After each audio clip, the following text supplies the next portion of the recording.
All right, so we're live now. I'm Natalia Kabasova, the founder of the Fit Tech Club, and I'm pretty happy and excited to have Jeff Zwiefel, the person that has changed lots of longevity stuff at Lifetime Fitness at our podcast today. About the company, Lifetime Fitness was founded in 1992. Back then, you have 170 athletic clubs across the United States and Canada.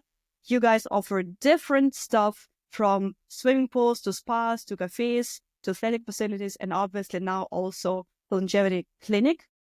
And you went public in 2021 with a valuation of $3.6 billion. You joined Lifetime back in 1998, which pretty much makes it 26 years of tenure. You now serve as Executive Director of MIORA Longevity and Performance, and you are the person to go to for medical wellness market and longevity expansion. So, Jeff, welcome to the podcast. Thank you very much. It's a pleasure to be here, and I'm excited to talk about what experiences we've had at Lifetime and within MIORA. Amazing. Jeff, let's dive right into it. 26 years of tenure, stunning number. So how has the business shifted in all those decades? Yeah, that's a really great question because, as you can appreciate, there's been a massive amount of evolution and transformation that's happened within our business. And I think if we hadn't, we wouldn't be around anymore. Let's be real about it, particularly as we reflect on some of the challenges of the recession of 2008, 2009, and of course, COVID of 2020. So yeah, it's been a privilege for me to be able to be in the 40 years, 4 decades of the health, fitness, and wellness industry, with 25 of, as you say, 26 of those years within Lifetime, Healthy Way of Life company, and serving as the president and COO of that company.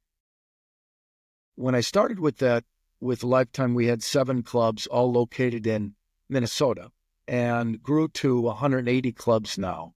So, as you said, our enterprise revenue when I started was about $137 million US dollars. Today it's well over $2.3 billion of revenue. We now have about 43,000 members, as we call them, employees. And we've always been about transformation and continuing to reinvent ourselves. And fortunately, our founder is an amazing entrepreneur that has always looked to kind of make ourselves obsolete. And over the last couple decades, I think the most significant transformation, to address your question very directly, has been our continued desire and migration away from the very isolated and narrow vertical of focus on fitness to lifestyle. And that's why a number of years ago, we dropped the name fitness and went with just Lifetime, the Healthy Way of Life company, because our objective has been to be a multi-generational membership base of 90 days to 90 years old. And, our offering basically puts it in a league of its own. When you think about the Healthy Way of Life spectrum, you can think about luxury fitness clubs, of course, but you also got to think about digital and boutique and nutrition and spa and education and country clubs and resorts and wellness offerings and wellness living. So our ecosystem is extremely broad. We have our own events division. We have our foundation that's philanthropic, that's focused on kids and school lunches. We have our Life Cafe business, which is healthy eating. We have tennis. We have our spas, we have swim, we have kids, we have personal training. And then, we have pickleball. We're the largest provider of pickleball in the U.S. with almost 800 dedicated courts. And then, as of recent, we've launched this MIORA performance and longevity business that, is just a natural extension of who we are and the core of what our members are looking for. So I'll pause and allow you to get a question in. Thank you, Jeff. That's very kind of you. My question is actually, what's the most important project right now that you're working on? Yeah.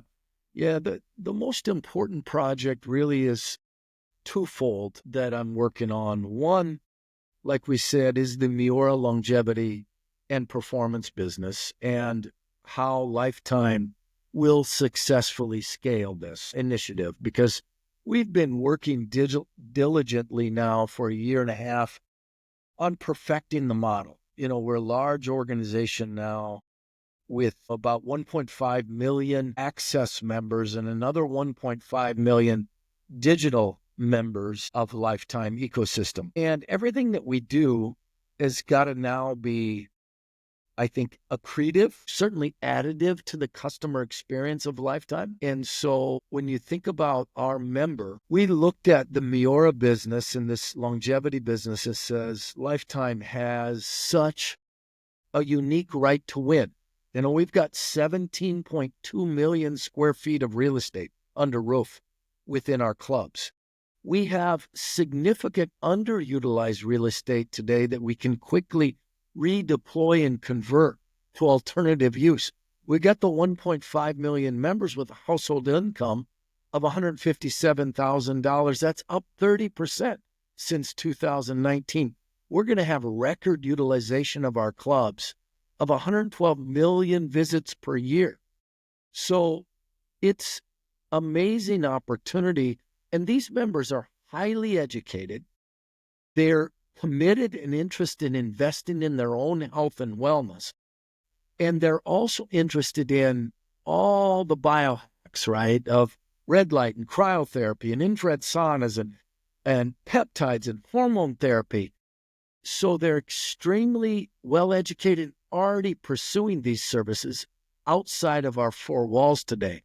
So we want to be that convenient one-stop shop destination for our customers. So I'm working on MIORA, but I'm also working on a new vertical called Lifetime Health, which largely is Lifetime's complete offering of assessments, health assessments, and supplementation, nutritional supplements, and healthy eating. So those are the two things that I'm really focused on.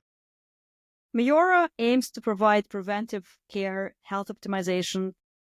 What have you learned so far in the last 2 years since launch? What was the most important learning for you? Yeah, it's another great question, right? So there's been so many fabulous learnings, but I would say one of the key things that we need to understand, as you know, well, that this longevity market is like a gold rush. We have so many people coming to the table with various offerings and product configurations. And ultimately, the consumer is left really trying to figure out what's legitimate, which versus who are the really bad actors and the snake oil salesman. And so at Lifetime, we've always said, if we're going to do something, we're going to do it right or not at all. And that's what I've loved and what's kept me here. So the first thing has been the integration of this new program into the ecosystem of our personal training, our MediSpa, our life spas, our cafes, our recovery, and our stretching. How exactly does this work? Yeah. Let me take you through it in the high level way, right?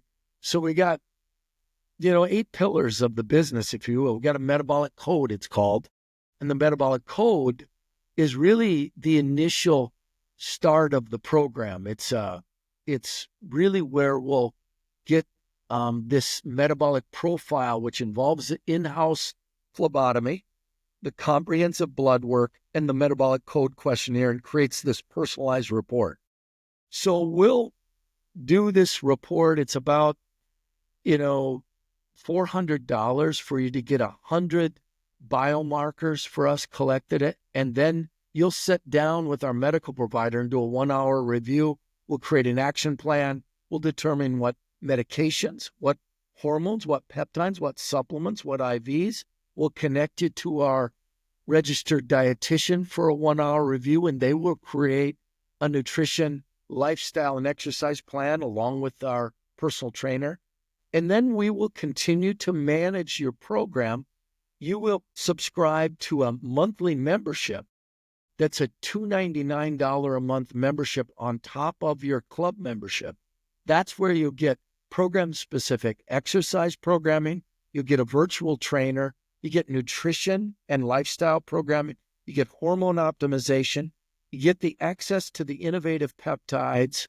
And then you get a retest in 3 to 6 months. And you get the RD and medical check-in as well. So in this metabolic code, we're breaking your blood work up into 5 different segments to really prioritize one simple thing. How far are you away from optimal health? So we're going to look at things like adrenal, thyroid, pancreas. We're going to look at gut, immune, brain health. We're going to diagnose and look at cardiovascular, pulmonary, and neuromuscular. We're going to look at liver, lymph, and kidney, and estrogen, progesterone, and testosterone, obviously. And without looking at really deeply what's going on, we won't know what kind of program design that's best for you.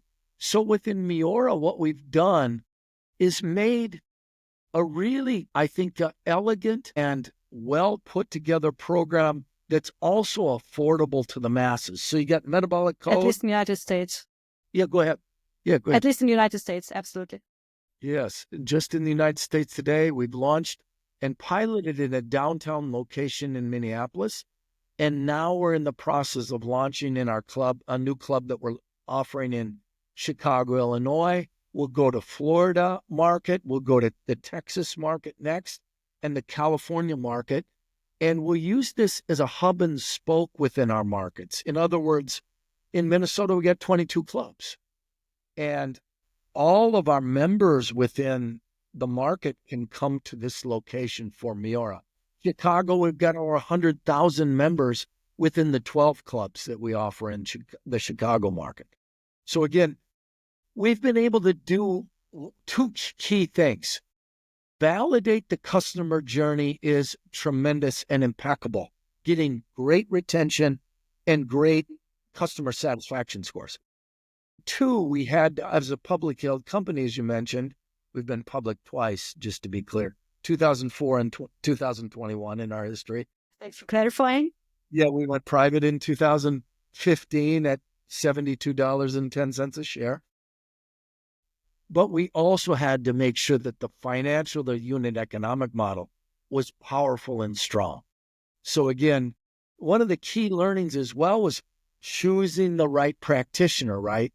Because as you know, whether it be the MD that we're working with, the PA or the NPs, nurse practitioner, those medical professionals are so important to our success. And do they have the right mindset in this business, right? Jeff, what I want to hear is, how big is the overlap with existing gym members and MIORA members? And what's the unit economics of that? Yeah, another great question, right? Because what's going to happen here and what is the penetration look like? We've done, as you can appreciate, plenty of modeling as we built out, the unit economic model and the forecast of this business, much like, and I think it will resemble a similar model as personal training. I ran personal training at Lifetime early in my career. That business has grown tremendously for us and has been rapid growth post-COVID. We're at $30 million a month of that business right now. And it throws off probably about a 30-point margin for us. So it's a second largest revenue generating business for our company. The unit economic model for MIORA, we believe, is somewhere around, the average of $250,000 per location per month, US dollars, of course, at somewhere between a 30 and 36-point margin. We think it's probably a $3 million per location EBITDA business for us, right? Per location. On a yearly basis. Yes, on an annual basis, yes. Per location, yes. So when you think about the subscription, the blood work, the medical services, the supplementation, all these things do amazing things. One, they create connective tissue with the client that you've never seen before, right? because when customers find a trusted and respected, results-driven sort of resource like that, they're never going to leave you. And it becomes a really powerful ancillary revenue stream for Lifetime and an operator, done right, when you build these tools into the ecosystem. So I think that's something I just wanted to make sure I articulate clearly. Right. Jeff, maybe I missed this, but how big is the overlap between the traditional gym members and longevity members? Well, I think, we don't know fully yet in our ecosystem. We're still obviously testing and validating that. Projected it can be somewhere between 9 and 15% of our membership segment easily that has the discretionary income and in the short term will have the tremendous amount of desire to engage in a program like this. So it's, a massive opportunity. I think it can be, a $300-400 million annual business for us, top line revenue business fairly rapidly. What were the biggest challenges when you were starting this kind of business? Maybe just name top 3. Yeah, the top 3 was perfecting an elegant and seamless customer journey from end to end, and not getting it too complicated, because there's so many tempting elements to throw into the mix of longevity right now that are sexy and interesting, right? So keeping it, very legitimately science and research based, but also having enough sort of appeal and attraction to it and not making it too burdensome for the client. Secondly, for us, making sure that the pricing and the margins work. In other words, what's the most appropriate retail price that allows us to democratize this program and bring as many potential lifetime customers into the fold as we possibly can, and still result in the necessary highly productive margins that are accretive to the lifetime portfolio. Third one is finding the right practitioners.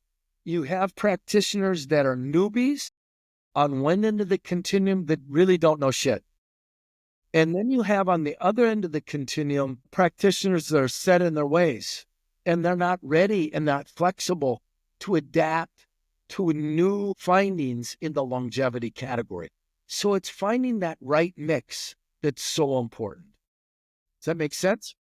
Absolutely. And since you're speaking about democratizing access to, longevity and healthy lifespan, do you think this model can work outside of the United States and Canada? Like compared to Germany, almost 300 euros or bucks is mostly half of the insurance that you pay, like to say roughly, which covers kind of everything. So the healthcare model is very different in other parts of the world. How can MIORA model apply to that? Yeah. Well, I'll first say that, I don't have a tremendously sound, knowledgeable perspective because, as you articulated and the lifetime portfolio has really been focused in the U.S. and Canada. But I believe that a program of this nature is such a natural program for any consumer worldwide because they're looking for optimal health. They're not looking for how to just get back to neutral or a break fix model or a disease model like our traditional healthcare system is. There's a place for that and a need for that. And that's not what we're doing with MIORA. But I do think consumers want to look better, they want to feel better, they want to perform better. And when you think about the statistics of the average American living 14 years of their life in chronic poor health, it just really puts an exclamation point on the importance of lifespan versus, the fact that we're getting people to live longer in lifespan, but we're really not getting this health span that really people are craving. So I think it's a no-brainer for anybody all over the world, because I also think that the bad part about longevity, it's brought with this idea that it's only for the rich and the famous. And people that have a billionaires or something behind their name. And what we're trying to do is bring this to the mainstream and make it affordable to the average person. And I think this program does it. How do you measure success? How do you know you're really increasing the health then? Well, by moving the critical blood biomarkers, by moving the lipid levels in a meaningful way, by moving the biomarkers like homeocysteine, like cortisol, like the hormone levels, by moving apolipoprotein B, by ensuring that these things are moving and then comparing that to how the individual is feeling, how they're functioning. Are they sleeping better? How's their sex life? Are they recovering better? Are they eating better? And then ultimately, how is their life being lived in a day-to-day basis? So those are the things that we're really looking at and measuring on an ongoing basis. The health outcomes is going to be the ultimate. Right, and just improving the quality of life. How do the KPIs that you use for measuring members in the clinic differ to those in the gym business? Great question. And a lot of similarities, right? In that, as you can appreciate in the gym business, we're looking at member acquisition, we're looking at member retention and attrition and churn. Those are obviously the inflow and outflows are the fundamentals of a club business, but we're also looking at net promoter score. I mean, at Lifetime, we have had annualized attrition as high as 45% in 2009, right? During the Great Recession. This year, we're down at an all-time low attrition rate at around 2% per month. And that's unheard of. And we don't do contracts. It's very important to understand that we don't have annual agreements. These are month-to-month agreements, just like we do with MIORA. Our customer experience scores, used to be a NPS, Net Promoter Score, was around 34. We're in the mid-50s now as a company. Again, we measure this within MIORA. Our member satisfaction is at 95% in MIORA, and our churn rate is extremely low. So we're measuring new member acquisition, we're measuring retention, we're member satisfaction, and then we're measuring, share of wallet in terms of ancillary revenues, just like we do in the club business, with additional blood work, additional assessments, additional nutritional supplements that the customer's buying, right? Good question. Right. Got you. Jeff, let's move on a bit into the industry. Let's zoom out here. So one of the things that you're doing at MIORA is also the GLP-1 treatments. We know there's huge talk about that in the industry. Right? Some players see this as a threat. Some see that as an opportunity to jump on the health and medical train. What's your take on GLP for the fitness industry specifically? Yeah, it's a great question and a hot topic. I think it's maybe one of the most relevant trends in the health and fitness and wellness industry right now, because it's obviously at $111 billion revenue category with, 10% of the U.S. population using some form of GLP-1. 1 in 8 are using a GLP-1 right now. And so when I first started looking at this part of the category and being in the business so long, I was extremely skeptical, like all quick fix, magic bullet weight loss drugs we've seen through our careers, until I really started digging into the research and the science behind it. And I found that this is a remarkable drug that, when done right, can have just amazing implications in terms of transforming our society and the health of our general public, right?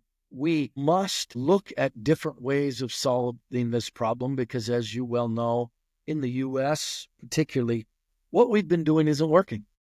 And the fact that this drug and the research that I worked with also at the Harrison Company showed is that Americans, consumers, are 3 times more likely to exercise when using a GLP-1, 71% versus 36% that are not.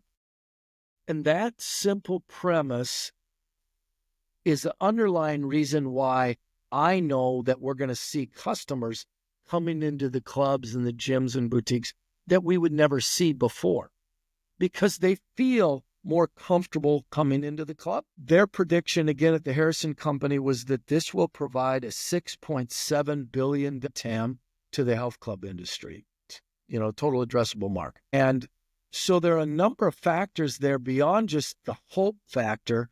There's the fact that the health club operators can now become a trusted and reputable source to provide the necessary holistic and comprehensive components to a GLP-1 program that's necessary.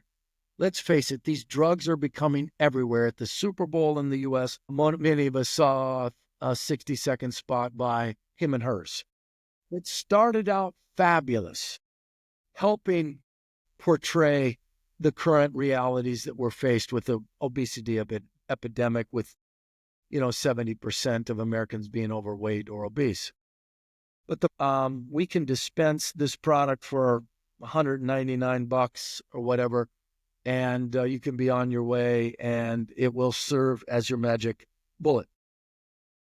That's the part that I have, as a professional in the industry, a significant problem with, because I believe you first need a tremendous amount of understanding of what's going on in the blood chemistry and the biology of the body with a comprehensive blood work. You need to understand the benchmark there. These biomarkers are extremely important to understand a number of these factors, to understand how this drug is going to work in concert with all your other chemistry.